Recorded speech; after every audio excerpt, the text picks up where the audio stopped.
everyone. My name's Declan McGlynn. Welcome to Friday Forum Live, Point Blank's weekly broadcast bringing you exclusive tutorials, artist interviews and industry insight every Friday live from East London. Today we are joined by Point Blank instructor Paul Ressel to take a look at Native Instruments' new hardware controller, Maschine Jam.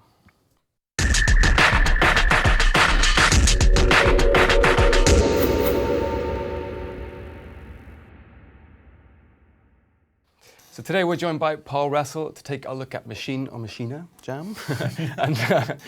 and if you, yeah, exactly. And if you guys want to learn a lot more about sound design that we're going to be looking at today and get your hands on this Native Instruments stuff, you can take a look at our courses at pointblankmusicschool.com. And remember, we're completely live today as usual, so get your questions in the chat and we'll get to them throughout the broadcast. Paul, welcome back.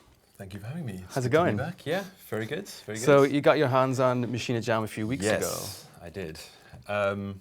First impressions are it's great. Yeah, I think it's quite different from I think what people might have been expecting. But as the name suggests, it's very performance orientated. Right. So kind of taking your Maschine projects and being able to sort of do some interesting things in terms of performance. But the part that really got me was some of the actual production tools, some of the composing tools, and we'll have a look at all them. So it's not completely based around live performance? Not completely, no. Okay. But I guess that's always been the Maschine ethos, is that there's that sort of blurry line between production and performance. Yeah, totally. And I think this is just kind of an evolution of that idea. So kind of leaning a little bit more towards the performance side of things. For example, there are certain aspects of the controller that maybe aren't so great for performance, like these are toggle buttons. You don't have velocity sensitivity. Okay. Okay. It's quite a big. But there are some interesting ways that they've kind of like looked into sort of how we can get around that idea. So yeah, I think maybe we should just jump in. Dive in. Let's do it. So what I thought I'd do is just build a track from scratch, just to kind of show you some of the key functions. Obviously, first thing you'll notice is it doesn't have screens, so you kind of need to have your screen nearby so you can actually see what's going on. They've used these things called overlays to basically give you all the menu systems. So for example, if we've got all our groups down here, these are all so groups are actually horizontal instead of vertical? Yeah, so the groups are, instead of kind of having them in the two-row version that you normally have, you now have them in a row. You've got 64 toggle pads here, which are multifunction. They can do loads of different things. So you got the shift function controls that you had in the original Maschine, like quantize and undo and all the octave changes. So that's all still there. What's really nice now is you've actually got 8 scene buttons as well. So switching between scenes is kind of a one-button situation, as opposed to kind of having to go into scene and then find the right pad and so on. And then of course there's these 8 magical touch strips. I really like what they've done here. And we'll have a look at some of the things we can do with that. So let's just start off by getting into the browser. And what I'm going to do, so you basically use a combination of the sort of multifunction jog wheel and the D-pad here to kind of navigate through the different parts. So let's go to groups, let's go down to types, artist kits, and then what we'll do, let's just load one in. I'll grab some Stefan Bodson. So Old Bodson. Old Bodson. So if you have a look here now, what you can see is this is the song view. So what this does is it gives you an overview of all the different patterns. So I've got the different patterns that come with that group. Obviously get them playing, switch between them. You can do things like duplicate patterns really easily. It's literally just a touch of a button. I guess that ethos is very new, because it was quite different on the old Maschine. It was very different on the old Maschine. Yeah. Not necessarily. Not the old one. Not the old one. Yeah, the different one. That is, I think, one of the biggest selling points. So just in terms of being able to really kind of play with all your patterns on one space. So let's load some more stuff in here. Let's get let's maybe load a console kit. So we've got some clicks and pops. So a lot of the old functionality is still there. You've got pad mode. But those are just, do you know what velocity is sending? So 100? it'll be whatever the default velocity So, because if you remember, you have fixed velocity settings. Yeah. So it'll be whatever the default for that is. I think it's 100. Right. But you can obviously switch that. Okay, so just to kind of show you like how easy it is to record. If I go back to song mode, you can see I've already got there's one pattern in here already. Let's bring the tempo down a little bit. Feels a bit more in the right place. So to create a new pattern, all I do, just click on an empty space. And by default, depending on what your settings are, you're going to have different pattern settings. So mine by default is 4 bars long. So you can change that here in the pattern length area. And you can see here you can decide how many bars long you want your pattern to be. So let's maybe just start off with a 2-bar pattern, just nice and easy. Go back to pad mode, so I can obviously play things by hand.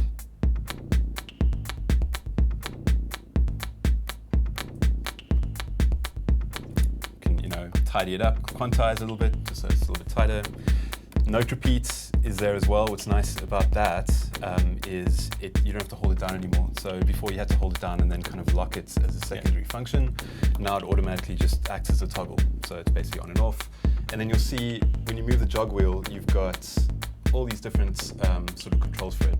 So the nice thing about this is, if I was making, say, an 8 pattern, let's just take record off for a second. So let's say I just wanted to record that. What I could do is set it between sort of triplet and normal, and kind of like and perform that in basically as a part. So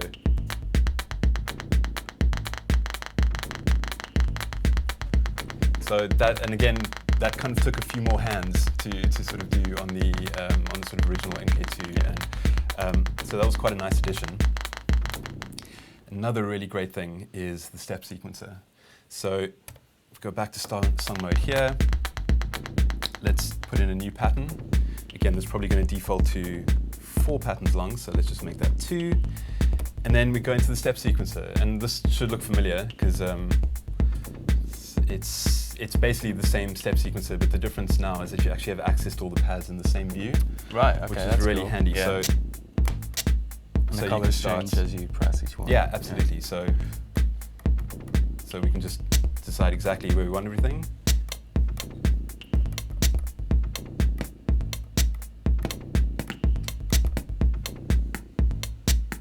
So step sequencing is really nice and simple. And this I thought was a really fantastic little feature as well. So if I go back to song, let's create another new pattern. Again, let's maybe make this one quite a bit shorter. Let's make it 1 bar. And then if I go into pad mode, and if you hold down step, you basically have these 3 different options. So you can either sequence 1 sound at a time, or 4 sounds at a time, or 8 sounds at a time. So if I just set it to 4, what you can do now is using the D-pad, you can kind of navigate up and down, and you can see the first 2 rows are basically the first sound, the second 2 rows are the second sound. So this kind of reminds me almost of, I don't know if you ever used like old trackers, and, to kind of make music where you sort of had all the sounds there, or even looking at something like Logic's, that beat thing in Logic, can't remember what it's called, which has got the basic step sequencer where you've got all the Ultra beat. Ultra beat, yeah, that's it. That's the one, I knew that. When you kind of you can sort of expand that view and then you can see your entire sequence at once.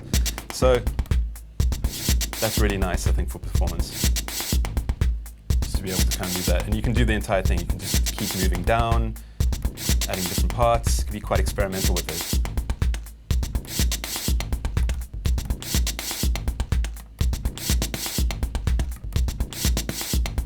So you can get really nice at that. A couple of other easy functions. So level controls. So they're all here on the touch strips now, so you can kind of control the levels between things. Swing control is now an individual slider for each group. So you've immediately got easy access to that functionality. So it's pretty handy. Let's see what else we can do here. So maybe what we should do, let's load some kind of melodic instrument so we can just kind of see what we can do with that. So what I'm going to do here is go into browse mode, and it takes a little bit of moving around to kind of get using the D-pad, and you sort of get the hang of it after a while. So if we find an instrument, let's go something, not bass, let's go something kind of melody, and let's have a look. So we can load, let's try this one, Black Cauldron. Okay, so I'm now in my new group, going to the pad, got that sound there. There's the good old-fashioned keyboard mode, which we had before, but now, basically as an extra function, you've got the scale and chord functions as well. So you can basically set what your root note is. So let's put that down to C2. You can set your scale. Let's maybe set that to harmonic minor for now. And then the sound will basically conform to whatever that is.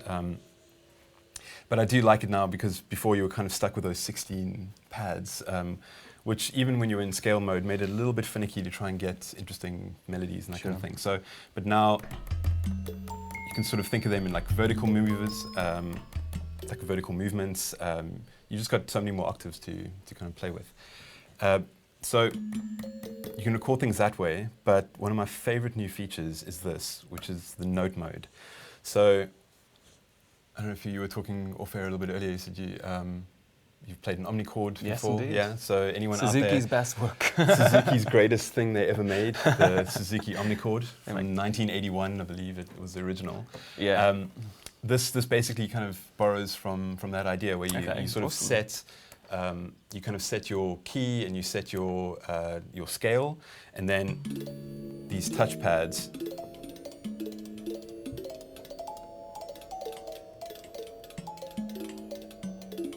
And what I really like about them is obviously strumming them is part of it. This is called the guitar mode. So strumming is part, but you can also tap play it. And I was kind of playing around on the keyboards, sort of in the 64 mode version that I had earlier, like the keyboard mode version. But I have to say, I actually prefer playing like this because you've got so many options in terms of like, it just feels so much more musical. It's a really kind of musical little sort of space. So let's just put down a basic pattern and we can take it from there. So let's go to song mode and we'll just load in a new pattern here. Let's set that pattern length to 2 bars just to make it nice and easy for now. And then let's go back into note mode. So it's literally just as easy.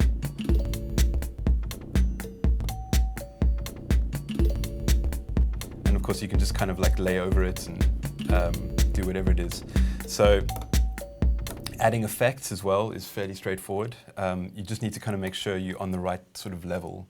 So get into the group,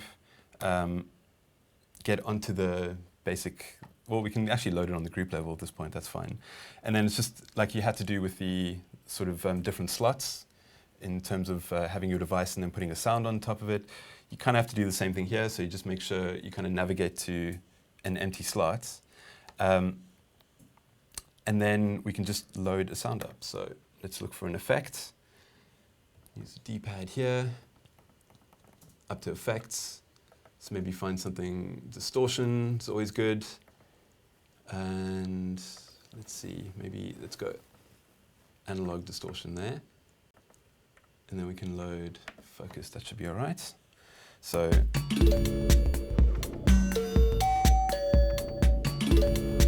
you've got all your touchpads here with all the parameters for that effect. Oh, okay, so it's not just a dry, wet.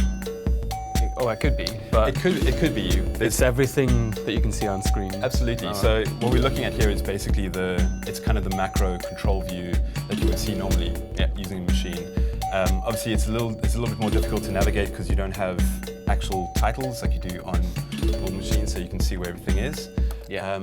But a quick glance at the screen kind of just helps you sort of orientate in terms of where you are. So it's really easy to load effects. Automation is also just as simple. So there's the auto button.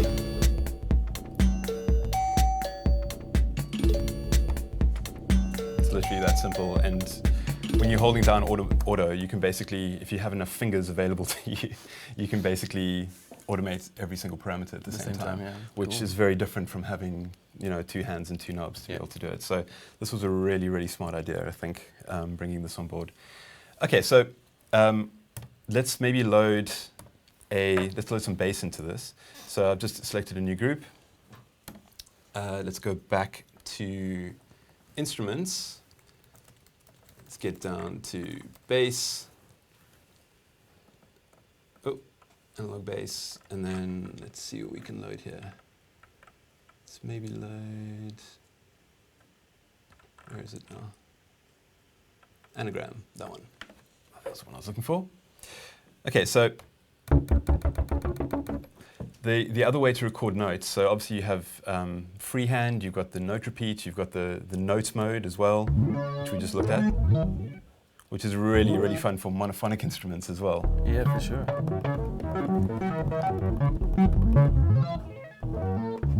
Just feels like you can do some really, really cool things with that. So let's put in a new pattern. Let's get the pattern length down. And then what I'm going to show you is the piano roll. So piano roll works in a similar fashion. You can set your root notes. So let's maybe set that to C2. Let's put it in the same scale. So put it in, where do I have it, harmonic minor. And then this is really cool because now this works. This entire section basically works as a sequencer. So like you would see the normal piano roll either inside the Maschine software or in any other kind of DAW. And you basically navigate through the different steps using the top buttons. So you kind of just put some basic bass down first. Let's see, is that really soft? It might be quite low.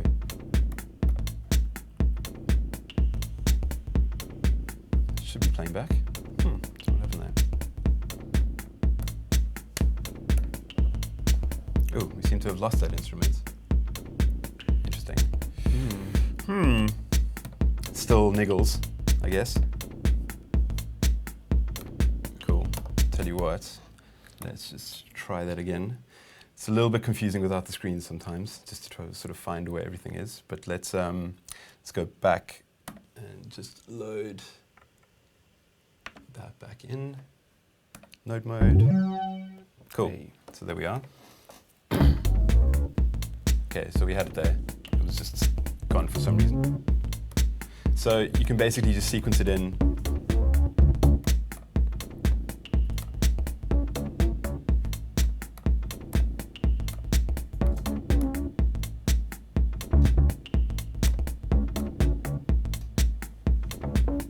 So let's have a look at, so now we've got basically 4 groups going. We can get back to our song mode, bring one of these back in.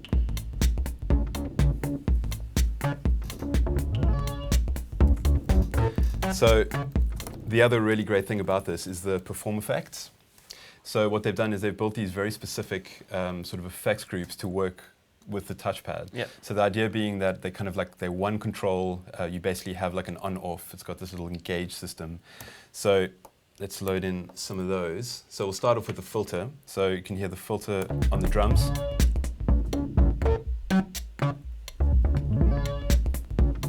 And of course that basically engages when you touch it. When you let go, it goes back to its original space. So let's try a couple of others. Let's go with the stutter. And then on this one, we can put, let's see, so we put this beat echo, and then the very last one, we can put the reso echo. Okay, so kind of got a couple of different sounds going now. So the cool thing with these performance effects is they're really intuitive. So you can kind of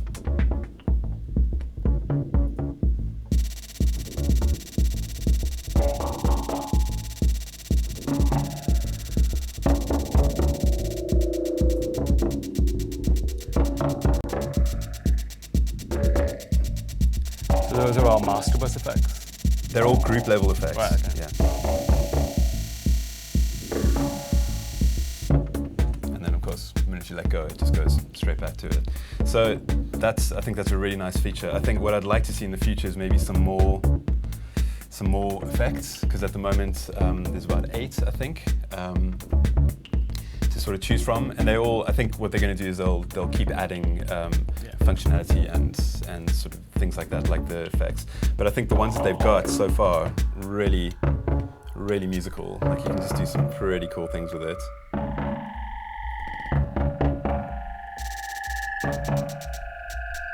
And I just love this engage system. It's a really nice way of kind of like just playing around with sound. Okay, so let's see, what else? What haven't we looked at yet? Yeah. Can you lock? Because you were talking about lock before we went on, weren't you? About locking the parameters so you can jam around and not mess with things. So lock is need quite. that. Yeah. I think a lot of people need that. So lock is quite interesting. So I think I've seen what's happened here. So let me just quickly. I'm going to change the sound back to what it was. I think we were on the wrong group, at the wrong time. So let me just quickly put that back to the other sound. So we were in mallets, and then I believe it was that guy, Black Cauldron. Okay, so cool. So now we have that sound back. Cool. Okay, so what you can do is, exactly what you said. So if I'm playing back, and let's say this is kind of like my main, sort of drop or whatever it might be, the main part of the beat, I can press lock, and I can then go and basically do whatever I want. So I can start dropping out different parts, kind of playing different effects. I can even mess around with things like the tune. So if I had like the tune setting here, you can kind of retune.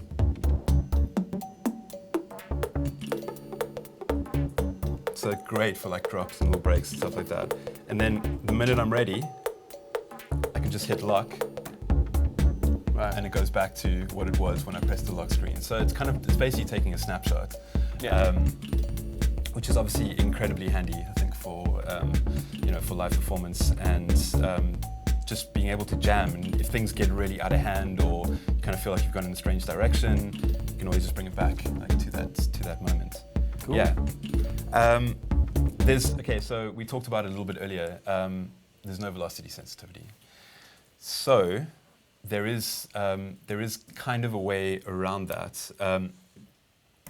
So what they've brought in is basically this system called Gauss variation. So it's kind of like a humanized, randomized function. Yeah. So it basically has 2 different modes. So let's just solo, not that one, let's solo the drums down here. So if we go back here to this pattern, if I now hit the variation control, so the first set is humanized, and basically what that does is you set your parameters. So you basically set velocity range.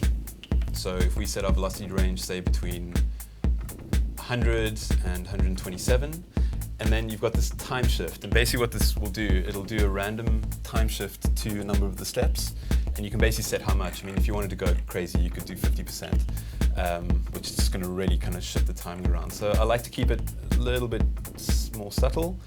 And then you just hit apply. You can kind of hear like some of the velocity changes and stuff now. So it's not velocity, but it's not quite quantized, not quite velocity sensitive. No, it's somewhere in between. Yeah. It's some other kind of beast. But within that, you could find some happy accidents. Yeah, absolutely. And also one of the great things you can do is you could then take that, duplicate it to another channel, while the humanized setup is still open. So now you've got a duplicate of that, and then maybe start doing some more extreme. This is probably going to sound really out of time. Put that down to like, so you could have, so just subtle variations on the same pattern. Yeah. So one way is to kind of keep production interesting, you just have, which is, so if I go and put a new sound here, let's maybe just read that out for the moment. So if I go back to this group here, let's maybe just bring the level of that up a little bit. Cool, so let's take that sound there. So with that selected, hit shift variation, and now the next control here is random. So this is going to create a random pattern based on whatever my settings are. So probability is the chances of there actually being a hit. Mm-hmm. So it basically works to whatever the current grid setting is. So if I'm set to 16s, if I set my probability to 100, there's going to be a hit on every hit. So it's better to maybe keep it a little bit less, so keep it at about 50. Again, you've got the velocity range between low and high. And then, of course, the step shift. So let's put that at 5%. You can set the size of the step. So one step will be at 16, or you can double that. It's up to you. And then this is basically the distribution. So this is kind of the algorithm doing the randomization in the background. And yeah, it's just a matter of playing around with them to kind of hear what the differences are. But when you're ready, you can just hit. And if I don't like it, I can just hit apply again until I find something I like. And I was a bit skeptical about this because it's like, okay, well, I'm just, computer's just writing. Just keep pressing it. Yeah, just keep pressing it until I hear something I like. But I was actually thinking about it. In a performance setup, it'd be quite a nice idea to kind of throw a bit of just randomness into what you're doing. Yeah, sure. I mean, if you were resampling yourself, or if you had some famous part of the track of yours that was big, and then had a famous hit, and then you were just completely messing with it, completely on the fly. Yeah, I guess that's the jamming aspect. That's the jamming aspect of it, yeah. The whole point of a jam is you're not really sure what you're going to end up getting. Yeah. So that is, I think that's a really nice feature. We had a little look at the recording automation. Yeah. Yeah, I think, overall, there's a lot, there's some other things, like kind of deeper under the hood. I think there's some really good functionality here. And a lot of people have asked me, is it a replacement for Maschine? Yeah, I was going to say, if you're not a Maschine user yet, and you had to pick, I think for me, the best setup would be both. To kind of have like them side by side. But that being said, I was expecting to basically take projects I'd already produced and load them up here, and then go, okay, cool, now I can kind of jam with these and all my patterns. That's one thing we actually didn't look at before we finish that off, is just the song mode, basically setting up scenes. So this is kind of the easiest thing in the world. So let's say I wanted to start off like that, right? So that's currently my scene 1. Mm-hmm. Go to scene 2, select what I want to play in scene 2. Go to scene 3, select what I want to play in scene 3.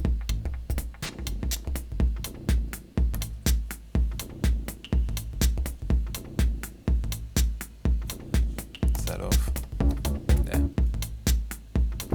And now I can just easily move between my scenes. So it's really intuitive. Before, setting up scenes was a little bit more intense. You needed to kind of like create a scene, and then you needed to populate that scene with different patterns. And it was much less on the fly. It was much less on the fly. Like now you basically have, it's almost like you have the palette of your track all there in one view, and you're just deciding on where to basically put things. Yeah. Which is absolutely fantastic. And I think for me, this is kind of the real sort of the thing that kind of sets us apart from anything else, is that it's kind of taking the functionality that was sort of hidden behind menus in the original Maschine and just sort of bringing them out here. So as a standalone, I think it's fantastic. But like I said, to get, I think, the most out of it, get both would work. I think that's probably the way I'd run my live set. Yeah, cool. So we got some questions coming in. A lot of questions about Ableton and how it incorporates into both Ableton and Ableton Link as a kind of separate syncing device. I believe we are going to do another video at some point. We are. All about the Ableton template, because that's a big part of it, I guess. I think Native Instruments have, honestly, I think they've outdone themselves with the template for Ableton. they really want to get into the Ableton user market with this, and I think they've done a fantastic job with doing it. Yeah. And like I said, is it a true? Would you consider it a true push competitor even without the screens? Yes.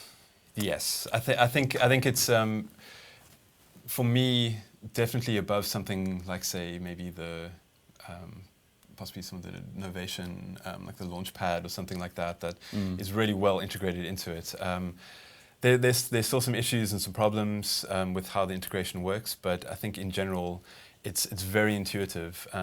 You could plug this in, have a good understanding of, say, how push works, or just being able to kind of like, everything works the way you expect it should work. So, play is play, record is record, all the undo functions work very similarly. So Native Instruments has spent a lot of time making sure that integration works seamlessly, and it's not kind of, you're not having to remember crazy combinations to get certain functions. Yeah. It's not perfect, but it definitely works. I had quite a lot of fun actually playing around with it in Ableton. Yeah, we'll take a look at that in another video. That's another video. Coming soon. Question coming in. Where did it go? About what happens when you've got 9. Yeah, there we go. Ken Lawrence is actually asking, how do you trigger patterns 9 and further in a group, or scenes 9 and further? Is there a SIF function, or do you use the buttons? There is. Okay, so if you had full bunch, it's basically all controlled by the D-pad. Okay. So for patterns, you just, if we started bringing in more patterns, you can literally just create patterns. And the funny thing is you can create patterns anywhere you want. So the D-pad basically moves up and down in pages. So another reason why I quite like that idea is you could have, say, your first track on page 1, your second track on page 2, and so on and so forth. So you basically just be kind of paging through all your clips and patterns and all that kind of stuff. Like that. Yeah. So yeah. Okay, cool. And I guess assuming you can use macros like you can when you assign your own, because what happens when you load an effect and you only really want to use the reverb size, but you're using up to 7 other sliders with effects parameters you're not actually going to touch. So you could use the macros to do that. You could yeah, of course. Yeah. So you could go into the macro view and just basically unfortunately, this is the same with any machine controller. Most of the macro building needs to happen on the screen, but obviously once it's done, yeah, I mean, if you were playing live, you'd probably assign that up beforehand anyway. Yeah, absolutely. You'd have that ready to go. So, yeah, and you can do that. I mean, these basically have the exact same functionality as the 8 contextual knobs that you normally get in Machine. It's just now they're kind of multifunctional. Obviously, what we saw with the sort of the note mode, that you've got obviously that kind of like functionality, but you can also play chords. Yeah. I guess the input device is so much part of the creative process, because if you're looking at a traditional keyboard and that's what you've learned your whole life, you're only going to play a certain way. I think this is way more musical, and I think people who maybe don't have classical training or haven't really experienced playing on a keyboard or whatever it might be before, I think they'll find this really exciting, because it's so tactile, and it's just very intuitive. I've been playing guitar and piano and whatever for many years, and I think I spent about 4 hours in note mode on this guitar mode here, just playing the other day. There is another mode as well, which you didn't really look in. It's just chords mode. Just basically makes it polyphonic. Right. And you can completely configure these as well. So if we set that back to guitar. So you can hear which notes out of the scale it's playing, but up here you can basically select every single note from the scale, and then it'll basically play all of those. So you can do custom scales. Yeah, you can completely customize which notes in the scale are being triggered by each pad. So if you had the time and the inclination, you could build some incredibly complex sort of rhythmical, melodic setups just by using this. For sure. Yeah. Nice one. So unfortunately, that is it for today's FFL. If you want to learn a lot more about composition, sound design, music production, and all that good stuff, make sure you check out our courses at pointblankmusicschool.com. We'll be back next Friday for another FFL, and we'll see you then. Cheers.